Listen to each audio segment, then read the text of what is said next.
Good morning, everyone. I'm Apeksha, Assistant Professor in Indraprastha Law College. So today's topic is will under Unit 5. Earlier we have done Waqf, we are done with Dower. Today we'll do will. Today we will understand will, testamentary will.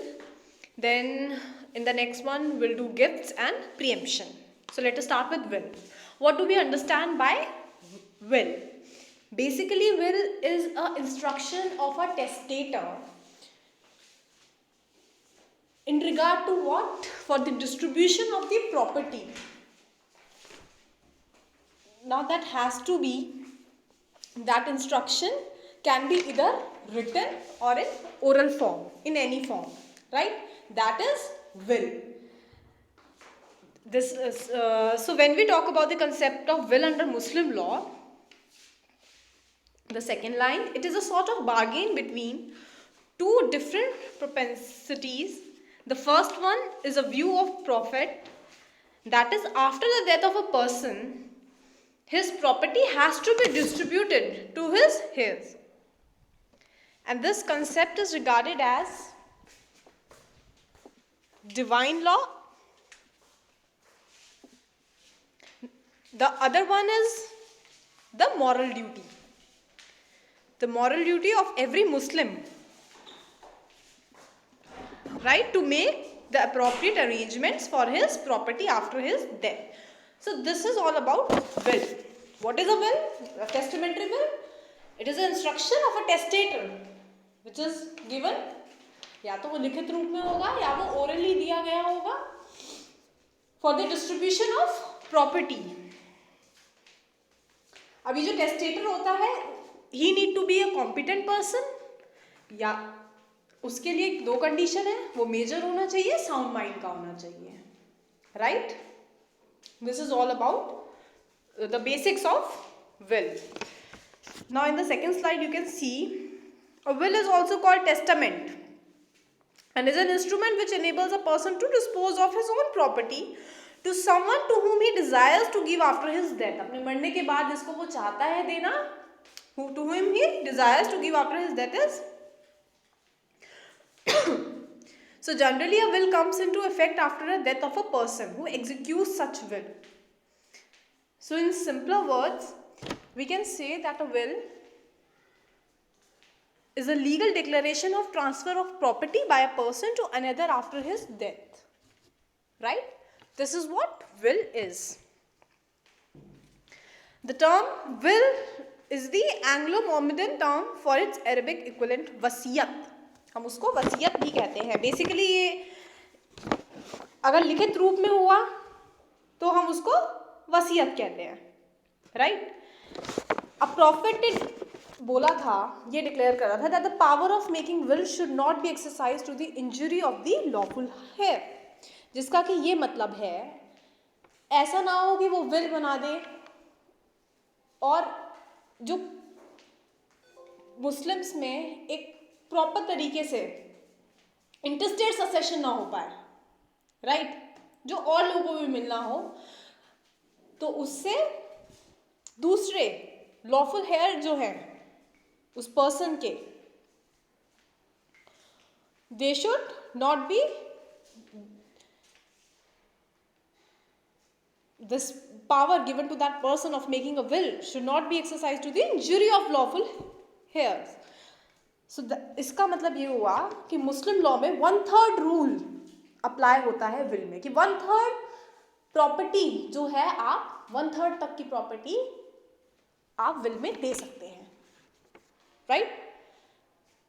उससे ज्यादा interstate succession से बांट दी जाएगी, ये बताया हुआ है कि उसके अलावा अगर होगा तो वो इंटरस्टेट सक्सेशन से बांट दी जाएगी. अब इसका कैसे मतलब, ऐसे समझ लीजिए, एक सेकेंड, दिस पेन, जैसे कि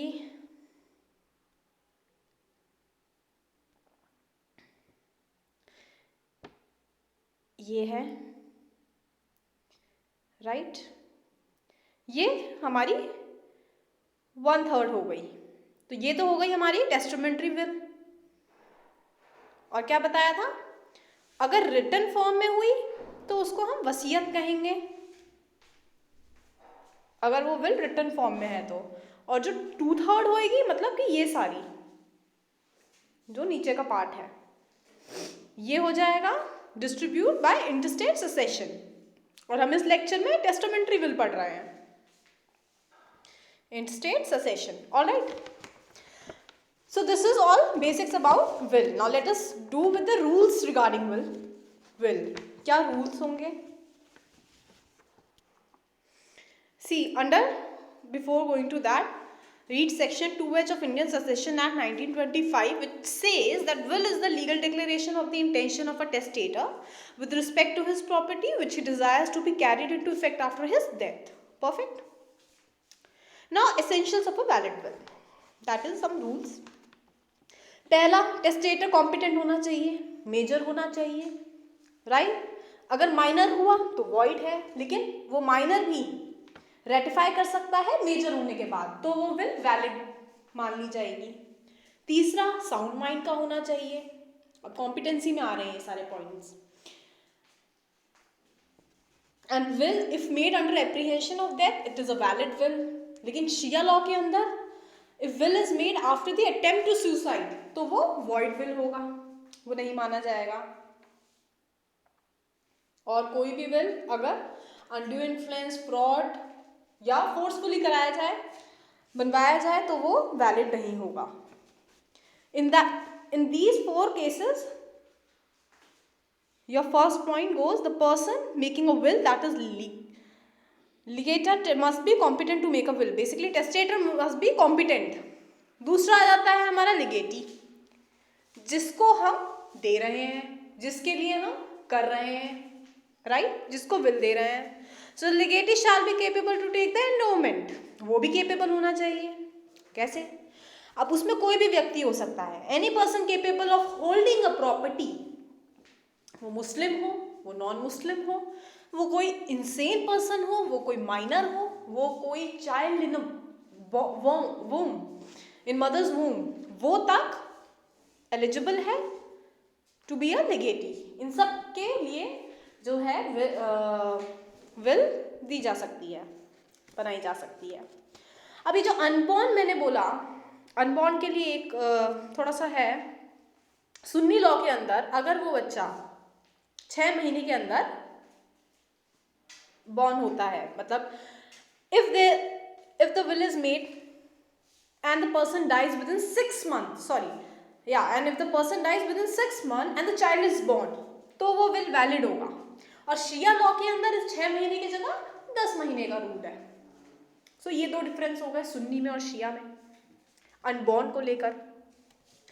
तीसरा, will can be made for benefit of juristic person और एन इंस्टीट्यूशन, बट वो जो इंस्टीट्यूशन होना चाहिए वो मुस्लिम, कोई और रिलीजन को प्रमोट नहीं करना चाहिए अदर देन मुस्लिम रिलीजन। तो कोई भी विल किसके बेनिफिट के लिए दिया जा सकता है? Will can be made for benefit of juristic person और an institution, but should not be an institution that promotes a religion other than the Muslim religion, right. Then came दूसरा point आ जाता है हमारा bequest for benefit of religious और charitable object, वो भी valid है। अगर आप रिलीजियस या चैरिटेबल पर्पज से दे रहे हैं तो वैलिड है। सो बेसिकली इसमें देखते हैं हमारे कितने कवर हो गए point. Legatee shall be capable done, this is done. Property which is given by legator must be bequeathable property, perfect.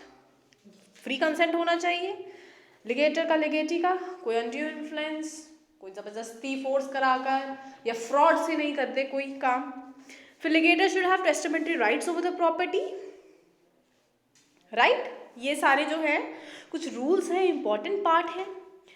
अच्छा, उसमें इसमें एक दो चीज़ें और आ जाती हैं कि bequest for benefit of religious और चैरिटेबल ऑब्जेक्ट, वो भी वैलिड है, बता दिया है। Unlawful, but if unlawful to make a bequest to benefit an object which is oppose to Islam, मतलब कि जैसे कि कोई चैरिटेबल इंस्टीट्यूशन है, वो काम करता है डिस्ट्रीब्यूशन ऑफ पोर्क मीट, वो तो उसमें अलाउड नहीं है। तो इन चीज़ों के लिए इट वुड बी अनलॉफुल, वो नहीं माना जाएगा, it would not be valid. और if person whose death is caused by ligator, वो एक कॉम्पिटेंट लिगेटी नहीं होएगा, तो लिगेटी के कॉम्पिटेंस की भी एक बात आ जाती है, राइट। और जॉइंट लिगेटीज, जिसके बारे में हम आगे पढ़ेंगे। So who can make a will? Muslim, sound mind, age of majority, done. Consent of legator, done. while making a will there must be free consent of ligator. Question undue influence, ये देखिए बता दिया गया है, इसमें नहीं होना चाहिए। क्वेश्चन मतलब किसी के फोर्स से, अनड्यू इन्फ्लुएंस, किसी को इन्फ्लुएंस कर दे। फ्रॉड, फ्रॉड का मतलब आप जानते ही हैं। इन सब चीज़ों के उसमें अगर हुआ तो ये नल और वॉइड माना जाएगा ऐसा विल। अब लिगेटी एंड हिज कॉम्पिटेंस पे जो हम बात कर रहे थे, person must be a person in existence. Child in the home, ये बताया था 10 महीना शिया मदर, शिया लॉ के अंदर, 6 महीना किसके अंदर? सुन्नी लॉ के अंदर। इसे एक बार आप रीड कर लीजिए। A child in the womb of mother is considered as a living person and hence is a competent legatee under Muslim law. So there are two conditions for it. First one is that he should be in existence in the womb of the mother at the time of declaration of will. दूसरा, such child must be born alive within the 6 months from the date of execution of will as per Sunni law and within 10 months according to Shia law. ये murderer of legator, ये हम आप मानिए second point को discuss कर रहे हैं। ये लिगेटी को हम डिस्कस कर रहे हैं कि जिसके लिए हम दे रहे हैं, विल बना रहे हैं, वो भी कॉम्पिटेंट होना चाहिए। कौन कौन होगा? Child in the womb of mother में भी है। फिर murder of legator, as per Sunni law bequest to a person who cause the death of the testator. अब जो विल बना रहा है उसकी, if somebody causes death of the testator whether intentionally या फिर बिना इंटेंशन के, वो इनवैलिड होगा, राइट। उस व्यक्ति को के लिए नहीं बनाया जा सकता will. Under Hanafi law, will in respect of person who has caused the death of testator can be validated if the hairs have given, अगर वो हेयर कंसेंट दे दें तो उसके, तो हनाफी लॉ के अंदर वो वैलिड हो जाएगा। सो एक थोड़ा डिफरेंस हो गया। फिर आया हमारा consent of legatee. Prior to bequesting legal title to the legatee under a will, it is necessary to take the consent of legatee also. उसका consent लेना important है। अब हम बात करते हैं joint legatee की, जो पीछे हमने छोड़ दिया था। So in many cases, basically joint legatee भी होते हैं। Legator bequests the property by way of will in favor of several legatee. कई legatees के favor में वो करता है, तो उनको हम joint legatee कहते हैं। दो सिचुएशन में होंगे, जहाँ पे शेयर स्पेसिफिक है, जहाँ पे स्पेसिफिक नहीं है। मतलब कि जहाँ पे पोर्शन स्पेसिफिकली दिया हुआ है और जहाँ पे प्रॉपर्टी का वो नहीं दिया हुआ स्पेसिफिकली। तो first situation is very clear that in case of specified share there is no question of any doubt. भाई वो तो स्पेसिफिकली दे दिया गया है, लेकिन जहाँ पे अनस्पेसिफिक है तो उसमें जनरल रूल अराइज होता है और अप्लाई होगा, और प्रॉपर्टी डिवाइड होगी इक्वली लिगेटी में, इक्वली जो है डिवीजन होगा जनरल रूल से, और जहाँ स्पेसिफिक है वहाँ तो क्वेश्चन ही नहीं उठता। Formalities of a will.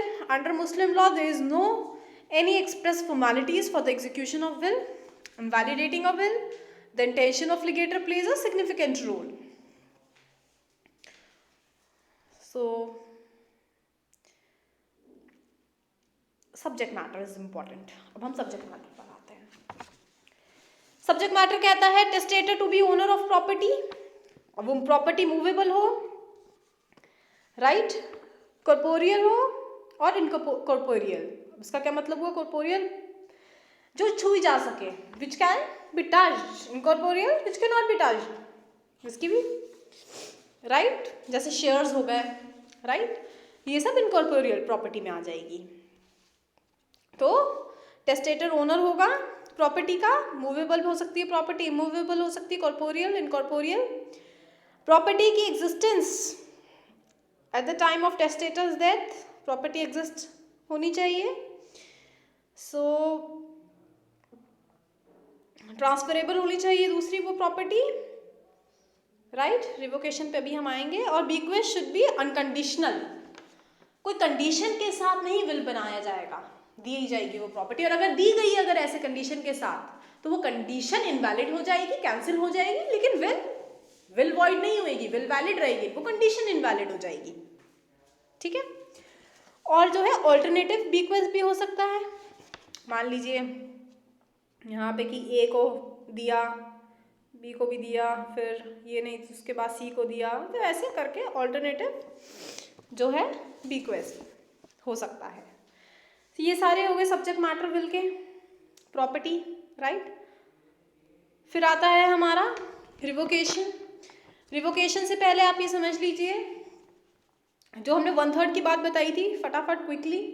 If all the heirs consents to give property above 1/3, 1/3 से जैसे हमने बताया था कि 1/3 से ज्यादा नहीं दी जा सकती है, लेकिन अगर और मान लीजिए हेयर हो गए, ये सारे हेयर्स हैं, इनसे परमिशन ले ली जाए, इनका कंसेंट ले लिया जाए, तो जो वो बिल बना रहा है टेस्टेटर दे सकता है 1/3 से अबव प्रॉपर्टी, राइट। दूसरा कैसा केस, 1/3 रूल वहां एप्लीकेबल नहीं होएगा। मान लीजिए कोई मुस्लिम who is giving that property वो शादी कर लेता है, have married under special marriage act 1954, अगर वो हमारे स्पेशल मैरिज एक्ट के तहत शादी कर लेते हैं, बिकॉज उसमें क्या आएगा, all the powers of the testator would go under the Indian succession act 1925। सो इस तरीके से 1/3 से ऊपर वो 1/3 वाला रूल जो है वो अप्लाई नहीं होएगा इन दो केसेस में, अगर वो कंसेंट ले ले तो और अगर वो शादी कर ले तो स्पेशल मैरिज एक्ट में। दूसरा जो रूल है 1/3 प्रॉपर्टी से रिलेटेड, एक रूल हुआ क्रोनोलॉजिकल प्रायोरिटी का शिया लॉ में, द रूल ऑफ इसको यहाँ समझ लीजिए आप, यहाँ समझ लीजिए। पहला हुआ रूल ऑफ हमारे क्रोनोलॉजिकल, या आप देख लीजिएगा इसका नाम क्रोनोलॉजिकल प्रायोरिटी, ठीक है। दूसरा एक आएगा हमारा रूल ऑफ रिटेलेबल अबेटमेंट, रिटेलेबल अबेटमेंट का रूल आएगा, ठीक है। अब हम समझते हैं क्या, स्पेलिंग आप देख लीजिएगा, मैं बता दे रही हूँ, पूरा नहीं लिख सकते। Rateable abatement and rule of chronological priority. तो शिया लॉ के अंदर रूल ऑफ क्रोनोलॉजिकल प्रायोरिटी क्या हुआ, ये 1/3 प्रॉपर्टी से रिलेटेड है। मान लीजिए कोई if someone works in A and A gets 10% of property, B gets 20, C gets 15%। मान लीजिए ए को मिलता है कितना 10%, बी को देते हैं 20, सी को देते हैं 15। ना शिया लॉ के अंदर ए बी सी को जो है they will get the property order के हिसाब से, और अगर 1/3 फिनिश हो जाता है ए और बी के ही देने पर तो सी को और कम मिलेगा, या जितना भी, तो एक ऑर्डर से, एक क्रोनोलॉजिकल ऑर्डर से मिलेगा। ये शिया लॉ के अंदर हुआ। रूल ऑफ रिटेबल अबेटमेंट में क्या हुआ, सुन्नी लॉ का है ये रूल, जो कहता है मान लो ए को 10 मिला, बी को 20%, सी को 15%, इन तीनों को पोर्शन जो होगा अगर वो 1/3 से ज्यादा एक्सीड हो रहा है तो हम तीनों को कम कम करके दे देंगे, लेकिन दे देंगे सबको। ऐसा नहीं होगा कि सी को फिर कुछ मिला ही नहीं या कम मिल गया, तीनों को इक्वली जो है हम रिड्यूस करके इनको प्रॉपर्टी में जो पोर्शन होगा रिड्यूस करके दे देंगे, लेकिन तीनों को मिलेगा। So this will be given in this order, that's it. ये दो थे हमारे रूल ऑफ क्रोनोलॉजिकल प्रायोरिटी और रूल ऑफ रिटेलेबल एंड अबेटमेंट। फिर हमारा revocation of will, this is simple, revoke भी करा जा सकता है हमारा विल, एक्सप्रेस या इम्प्लाइड से हो सकता है। So that's it. Mohammedan law confers on a testator express revocation. मान लीजिए for instance A makes a testamentary disposition of property in favour of B, so आप अगर एक्सप्रेस करके इम्प्लाइड, इन दो वे में एक बिल रिवोक हो सकता है। That's it. Subject matter discuss करा हमने, विल के बारे में पढ़ा। In the next lecture we will be doing about gift, right, हम गिफ्ट पढ़ेंगे, फिर preemption. So thank you, that's it.